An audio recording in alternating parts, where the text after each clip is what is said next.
Ọ̀fàmánà gẹ̀dọ̀ kúkú wa pọ̀lọpọ̀lọ.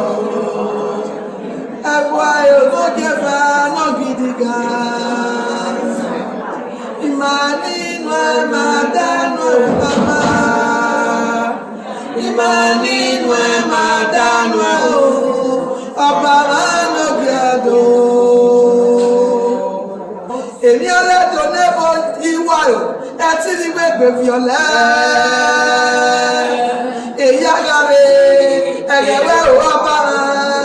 Èyí àgàgbàrè èyí àgàsùnwà. The Smithsonian National Museum of African Art, NMAFA, Washington, D.C., United States, returned 29 Benin bronzes back to Nigeria. Smithsonian Museum became the first institution in the United States to repatriate Benin artifacts back to Nigeria. The signing ceremony was held on Tuesday, October 11, 2022, at the National Museum of African Art in Washington, D.C., attended by representatives from Nigeria and North America, including the Minister of Information and Culture of Nigeria, Haji Lai Mohammed, the Director General of National Commission for Museums and Monuments and CMM, Professor Abba Isa Tijani, Prince Agatise Erediawa, representing the Oba of Benin, Chief Charles Edosom Hassan, the Obasuyi of Benin Kingdom, and Chief Dr. Billy Osawari, the Oba Zuonwa of Benin Kingdom, amongst others. A female custodian of Benin culture in diaspora, Nekpen Obasuge, was also invited from Canada by the Smithsonian Museum to attend the signing ceremony. Members of the Edo community in Washington, D.C., and a veteran Edo language broadcaster, Lady Arabiomo Ogbewi, stormed the event with their colorful cultural presentation. The event was historical as they celebrated the ethical return of Benin bronzes back to Nigeria.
I've had the pleasure of working with the palace for almost 30 years, and we want to reiterate that it has been an immense honor to us to be able to care for the bronzes during this time. This return sparks the beginning of a new era in our relationship with the royal court, with Nigeria, and with Africa and Africans writ large. We are moving towards achieving our mission to become a 21st century global African art museum. For us, this return is one of many steps of more equal power dynamics concerning who owns and who interprets, of centering African knowledge and ways of being, and of renewing our profound commitment to shining our light on African and diasporic artists and scholars, past and present, whose art, perspectives, context, imagination, and knowledge are so relevant and so important to the world today. I'd like to acknowledge Deputy Chief of Mission, Mukhtar Bashir, Assistant Secretary of State for African Affairs, Molly Key, and our speakers and guests. Prince Agatise Eridiawa of the Benin Kingdom, the Honorable Minister of Information and Culture of Nigeria, Lai Mohammed, Caitlin Feldman, Director of the National Gallery of Art, and Lonnie Bunch, the 14th Secretary of the Smithsonian, the founding director of our sister museum, the National Museum of African American History and Culture, and the first historian to be secretary of the institution. So Lonnie, who you'll hear from in a moment, has a big job. Not only to oversee 21 museums, the National Zoo, numerous research centers and several education units and centers. But he has also been mandated by Congress to build 2 new museums, the National Museum of the American Latino and the Smithsonian American Women's History Museum. He is tasked with doing so in a complicated world whose precise complications I'll let you to reflect on for yourselves. I cannot think of anyone who is more up for the job. Secretary Lonnie Bench.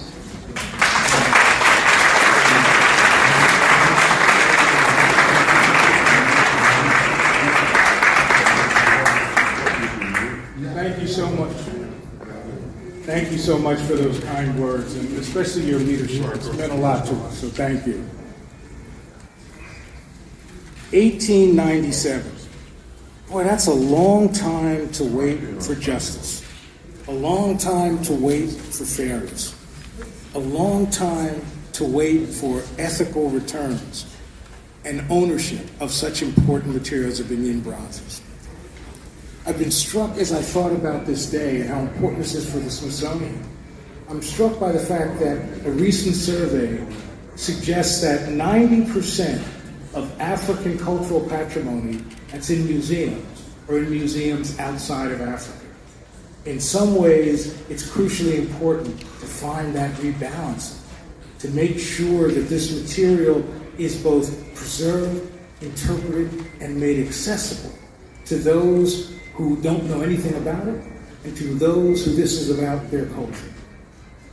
Smithsonian is humbled and quite honored to play a small part by transferring ownership to helping to bring long-delayed justice, long-delayed visibility, long-delayed objects brought back to Nigeria. We realize as an institution that we are shared stewards of these collections. We are not owners. We are not simply curators. We are part of a relationship. And that shared stewardship means that we're made better when we work with a living community, when we make sure that our understandings, our interpretations are shaped by scholarship and community. It allows us better to serve all of our audiences. But honestly, to me, ethical considerations should be at the heart of everything the Smithsonian does. It should be at the heart of who we hire. It should be at the heart of how we interpret the collection, how we preserve those collections. In essence, it really is for the Smithsonian to model the behavior we expect of all cultural institutions, to be 21st century institutions that are ripe with scholarship, but also ripe with fairness. I have to tell you, we have had a long history in the Smithsonian of repatriation. The National Museum of the American Indian, the National Museum of Natural History have done amazing work on repatriating Native American materials. But for the first time, we have a policy institution-wide about ethical returns. And that's so important to me, because what it really means is that when I now look at those amazing Benin bronzes, while I'm struck by their beauty, I'm also struck by how much cultural meaning and cultural memory is embedded in them. And memories that, to me, should be shared with the widest community possible, including the community of Africa. So today, we do something very simple, but very important. Today, we right a wrong. Today, we recognize that museums have to be places that model what we expect from everyone. We want to be a place that says, we do the work in a shared way that allows us to make a community, a nation, a world better. And of course, to me, the Smithsonian as an institution that has been around for 175 years, this kind of relationship, working in Africa, is really essential to the Smithsonian being the place that can serve the world. So we hope that today's ceremony sets an example for all cultural institutions, that by leading ethically, we can use our collections, our scholarship, our research, and our education to bridge cultures and to build a better world. I look forward to a long collaboration that this is one step in the Smithsonian saying ethical considerations are at the heart of our being. I am so pleased to be here. I'm so pleased to be with Kaylin from the National Gallery.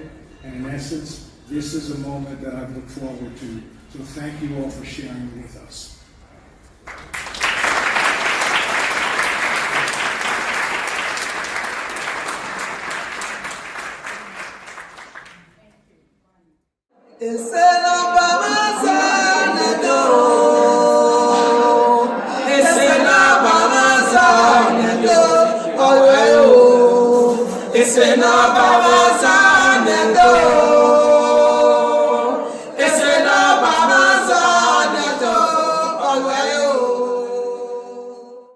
Our next speaker and co-host of this event, Kaylin Feldman, has been a vital and a dynamic partner to the Smithsonian since she became the director of the National Gallery of Art in 2019. She is a member of the board of directors of the Terra Foundation for American Art and a trustee of the National Trust for Historic Preservation, the White House Historical Association, and the Chipstone Foundation. She is also past president of the Association of Art Museum Directors and past chair of the American Alliance of Museums. Please meet a much respected colleague who Forbes magazine listed in 2021 as one of the 50 over 50 most visionary women making an impact on society. Kaylin.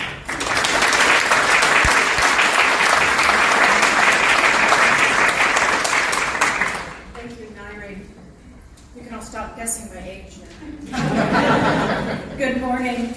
The National Gallery of Art is honored to join the Smithsonian Institution and the Rhode Island School of Design Museum in this historic moment as the first American institutions to return Benin bronzes stolen 125 years ago from their place of origin.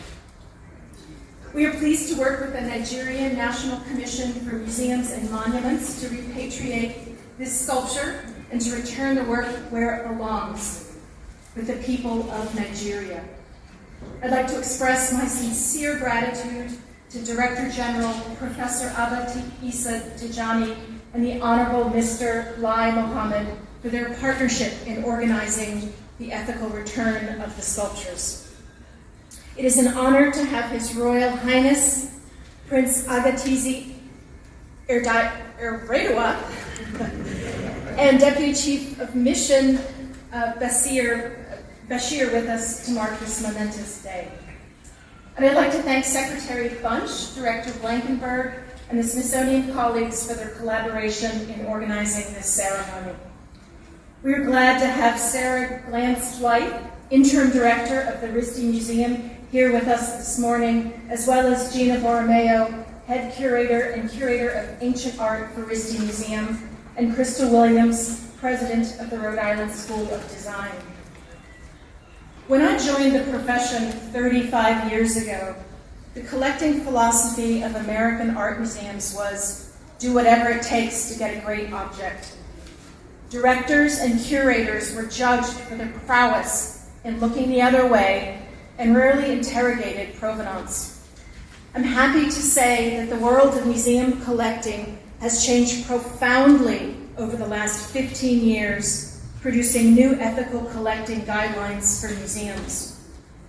I'm proud to be a part of this profession and a member and former chair of the Association of Art Museum Directors and the American Alliance of Museums, organizations that have helped to lead the field in a more ethical approach to museum collections. The credit for the move to restitute Benin bronzes from American collections belongs to the students of RISD, who called on the museum to repatriate a Benin sculpture of the head of an Oba from their collection back in 2017. 5 years ago, this movement started with college students. And when I joined the National Gallery in 2019, it was a postgraduate student in the gallery's Center for Advanced Study of the Visual Arts who alerted me to the Benin bronze in the gallery's collection and asked me point blank to repatriate it. I applaud this generation of scholars and emerging professionals who demand a higher bar for museums. For years, the National Gallery's curators and researchers have worked to learn more about the Benin sculpture in our collection and its provenance. We came to understand that the work had been stolen from the Royal Palace of Benin in 1897, subsequently sold at auction in London in 1954, and later given to the National Gallery in 1955. In the decades since, the work was displayed, researched, and lent several times for display here at the National Museum of African Art.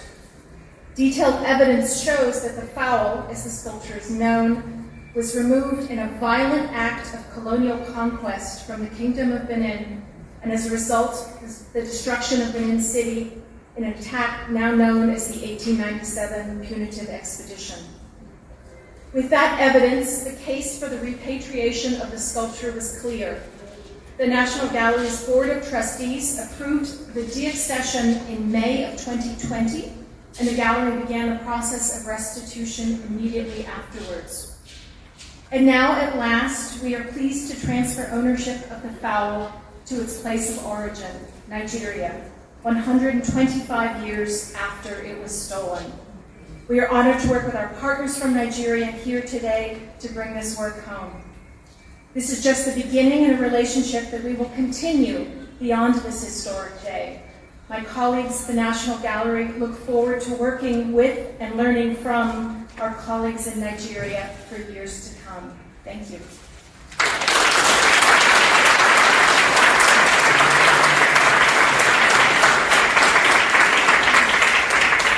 Thank you, Kaylin. So as I said earlier, our mission here at the NAMAFA, I'm not supposed to do that acronym, at the National Museum of African Art is to be a 21st century global African art museum. So we're striving to be a new model of a museum that is neither represented by the colonial conquest and slave labor that characterized many museums of the 19th and 17th centuries, nor from the nation building or top-down educational institutions of the 20th century. We want to address the realities and the publics of the 21st century, a world more voluntarily and unfortunately still involuntarily entangled in person and online than ever before. We want to welcome the Edo Association of DC as a symbol of these entanglements, part of a growing community of Edo, Nigerian, and African immigrants in America, American Africans, who are as much American as they are African and who make our world so much richer because of it. And I present the Edo Association of DC.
Will deliver remarks on behalf of his elder brother, His Royal Majesty Omo Ndoba Ndero Uku Akolo Iwari II, who is. Good morning, ladies and gentlemen. I want to say, before I deliver the speech of His Royal Majesty about Benin, today, Dr. Amy Staples should have been here with us. But as we all know, she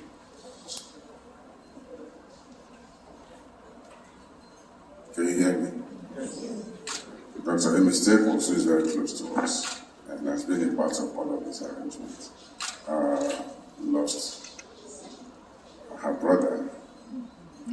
And sadly, coincidentally, is being buried today in Oklahoma. I would like a brief moment of silence to remember him.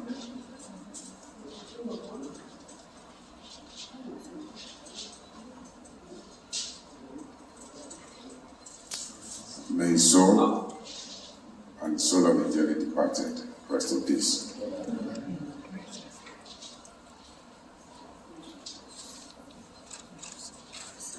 Ladies and gentlemen, this is an address by His Royal Majesty on the occasion of the return of Benin bronzes to Benin by the Smithsonian institution.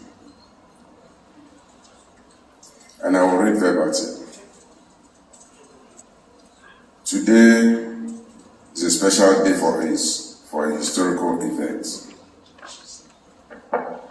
The world-renowned Smithsonian institution, following its newly adopted ethical policy, will sign over the Benin bronzes in its possession, which were violently taken away from the Royal Palace of Benin by marauding forces in 1897. This event has been very largely documented. I am unable to be with you in person today. I am represented by my brother, Prince Agatise Eredia, my humble self, Chief Charles Edoson, Senior Advocate of Nigeria,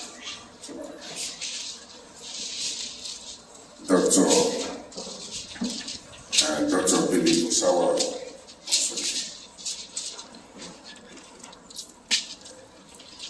and Prince Luka Benin, the trustee of the Benin Royal Museum, who unfortunately at the last minute could not join us. He's been given an award by the President in Nigeria today. This decision of the Smithsonian is now being emulated by numerous other museums around the world who had continued to hold on to heritage acts.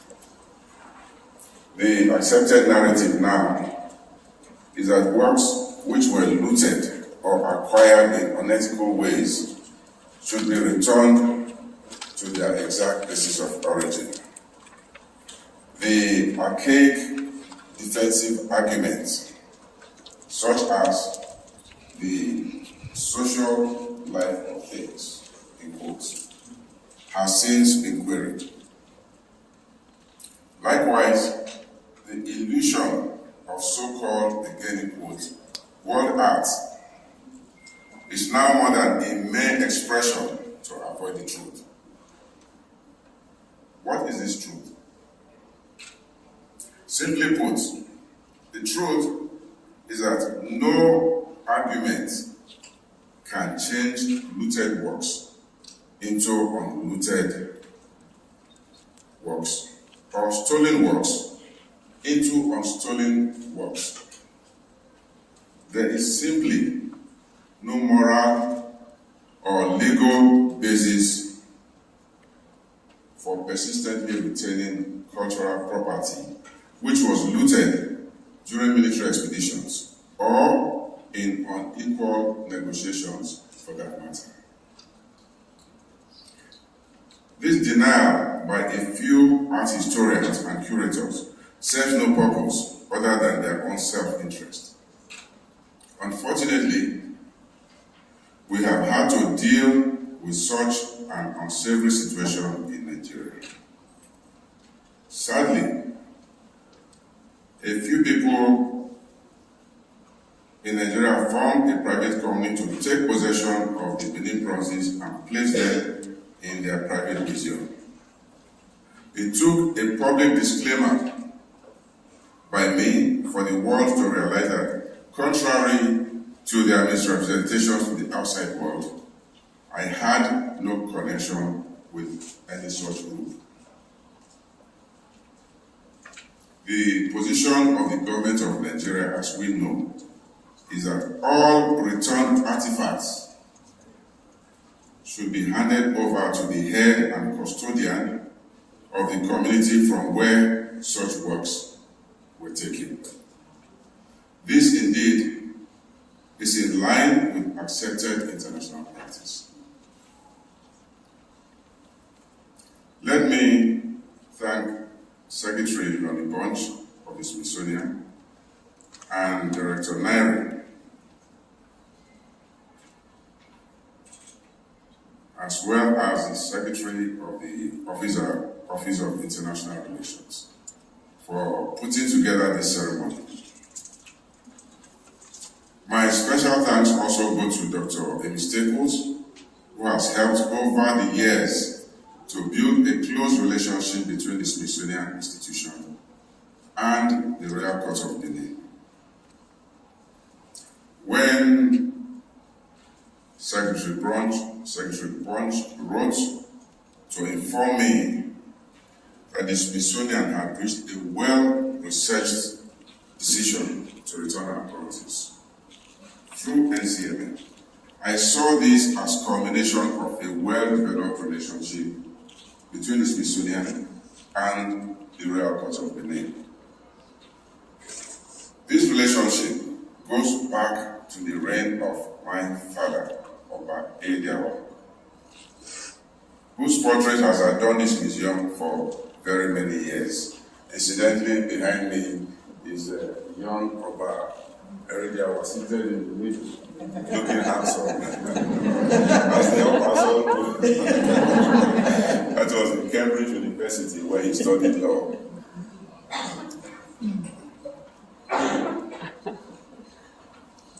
It was indeed Oba Ediawa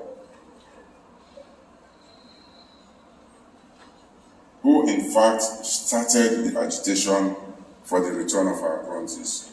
This agitation started a long time ago, very, very many years ago. In fact, before Oba Ediawa,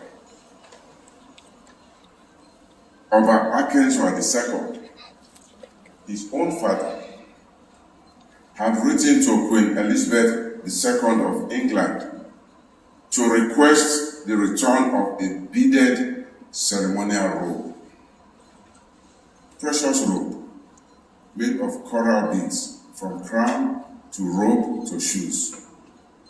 This was also taken away by the British in 1897. Oba Akenswa requested that this regalia be returned because it is not just art, it is a part of the coronation ceremonies of an Oba of Benin.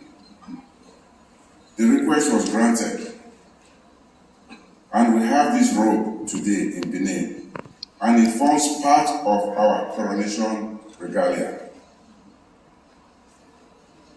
So, the point is that many of these things that are in museums around the world have religious significance beyond their artistic value. And that is why we commend the Smithsonian for taking the lead at this taking. We are expecting now from Germany some bronze stools which were also taken away from Benin in 1897. These tools are also part of very, very important ceremonies during the coronation rites of an Oba of Benin. And incidentally, let me mention that the coronation rites of an Oba in Benin takes 3 years. The Oba goes through rigorous ceremonies that last 3 years to be completed. The Oba normally grants chieftaincy titles to deserving subjects of the kingdom, but he cannot do such until after 3 years. That is when his coronation rites are completed. These tools we're talking about are part of this ceremony. Ladies and gentlemen, the point is that the clamor and struggle for our religious works started very many years ago. We are grateful to you and others who, on the side of truth, acknowledge where these works truly belong. They were taken from somewhere, they belong there, and should be returned there. I would like, at this point, to remind the management of the Smithsonian, Secretary Bunch is here, of your promise to assist us in Benin. We hope, we expect, and we deserve your assistance in Benin. We expect your assistance in training, capacity building, through NCMM. NCMM needs your assistance. They are professionals, but definitely they could leverage of what you could offer to them.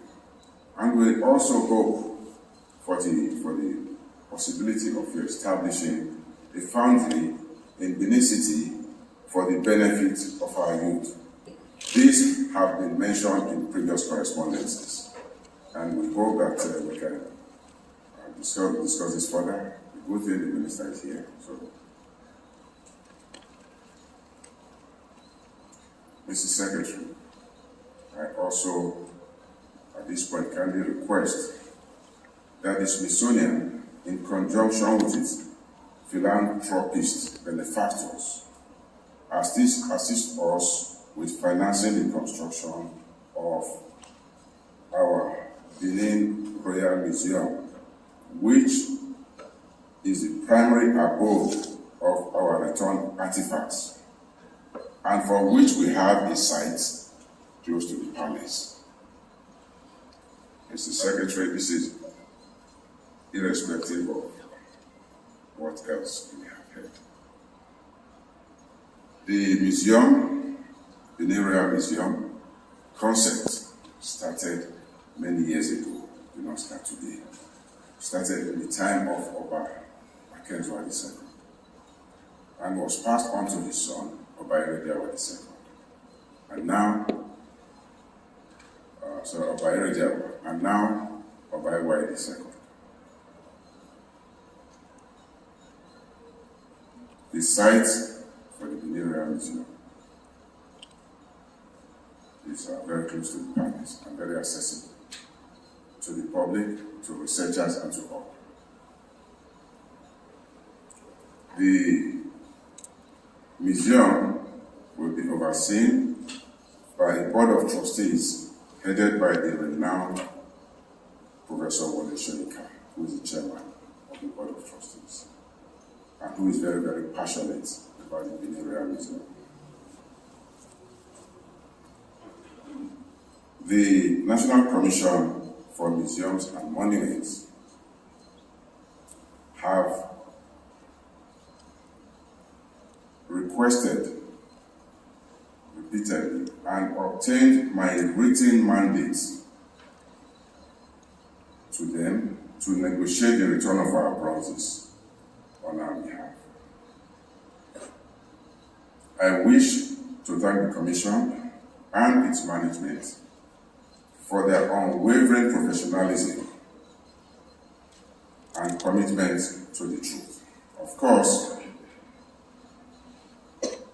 the support and the direction of the Minister is very, very crucial to their achieving their mandate. So we thank the Honorable Minister for his role in seeking and achieving the truth always in these matters. The Minister has a close relationship with the palace, and that is why he is even here, because of the importance of this event. Finally, I would like to acknowledge and thank Mr. Egwai Bonosu and the wonderful Edo community that took time out for this for their performance today. Distinguished ladies and gentlemen, once again, I thank you for taking the time to participate in today's event. Thank you, and God bless you all.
Thank you very much.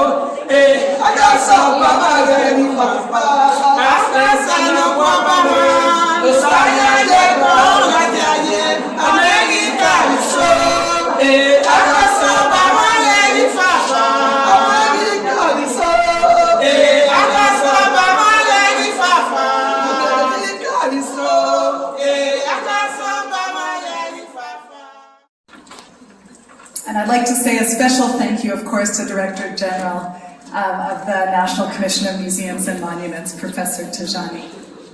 I'd like to encourage you all to stay here, however, and if anyone needs some photo ops, you can get so in a minute. But I just want to say it's been an honor over the last year. And it's okay, we're gonna do the signing again. Photographs. It's been an honor over the last year to work closely with the Nigerian government through the National Commission for Museums and Monuments and the Ministry of Information and Culture.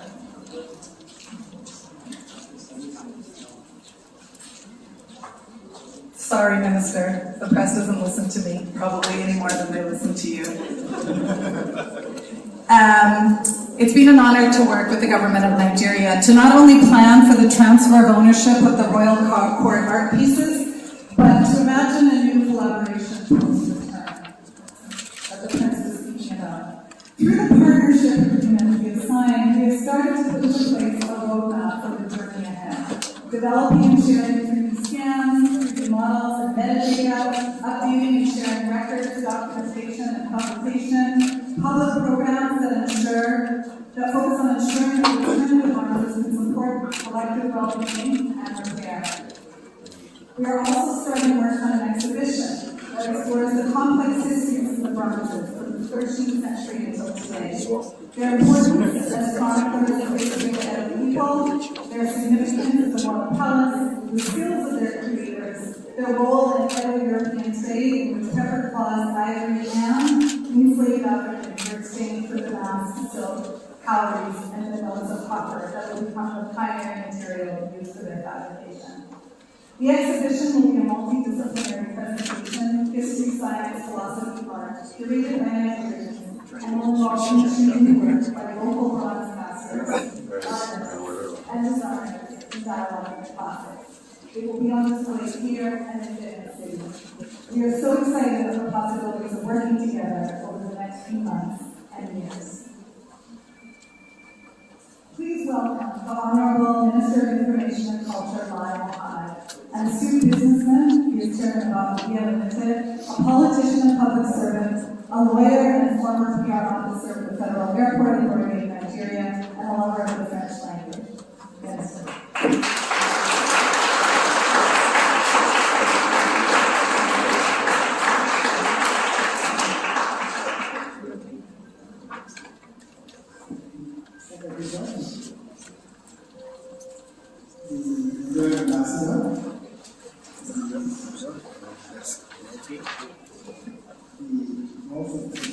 Can we get a handshake, please? Get a handshake.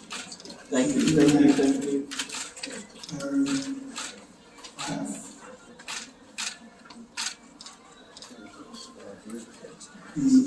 Yes. That was it. Sir.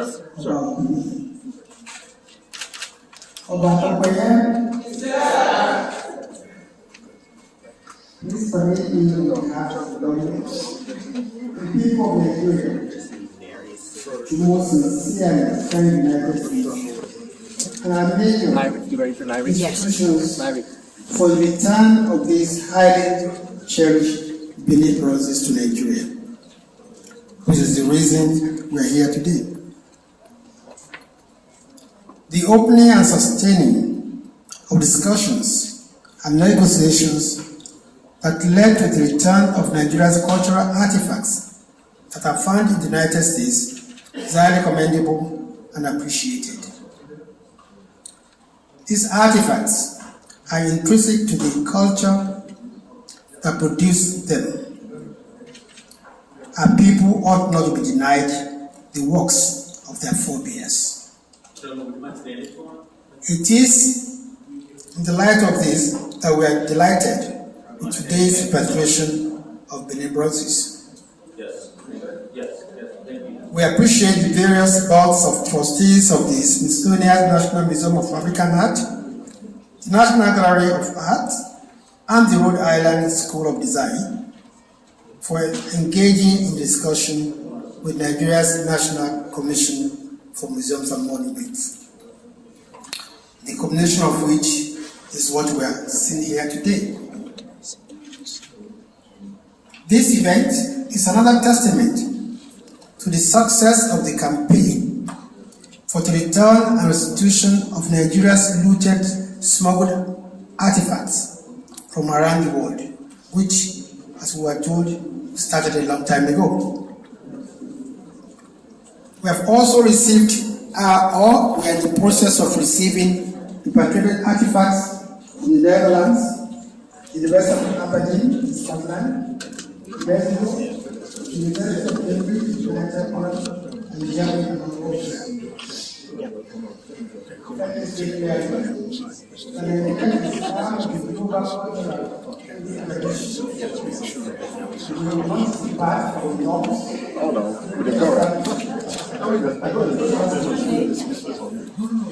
Therefore, our museums will sustain the tradition of changes and collaborations with museums in the United States and other parts of the world.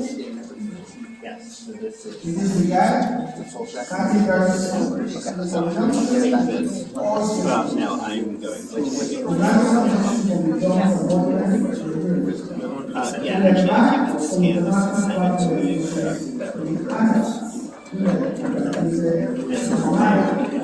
got some plans. Memory.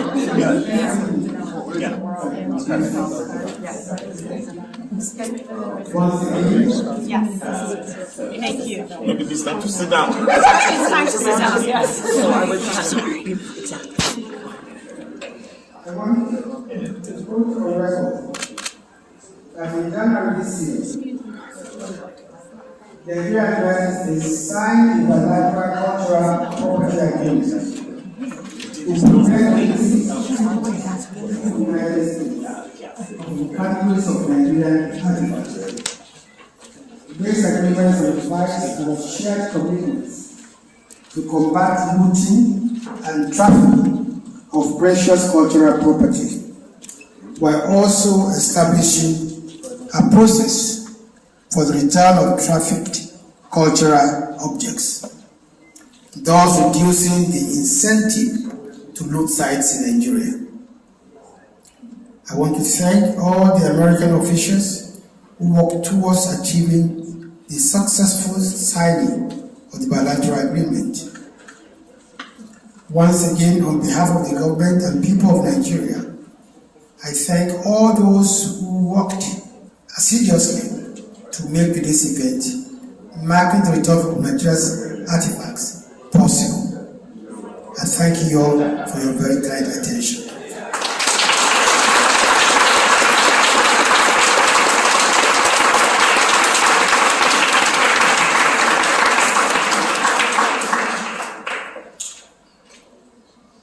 Minister, thank you very much, and we really look forward to working with you. Getting to work immediately. I think we have a meeting tomorrow to plan our next collaboration.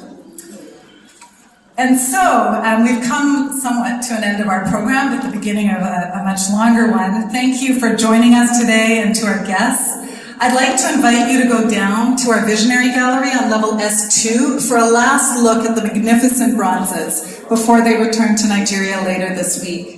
Our Before Nollywood exhibition behind you is a living exhibition and an ongoing research and photography project that explores the lives of patrons from the Ideal Photo Studio and history of Benin City and its community through the photographs of Solomon Alonge. And if you want to learn Edo, you can also start studying now. So we look forward to welcoming you again here and in Benin City when we represent these incredible works of art through a different lens. So thank you very much for joining us, and we'll see you soon.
Abana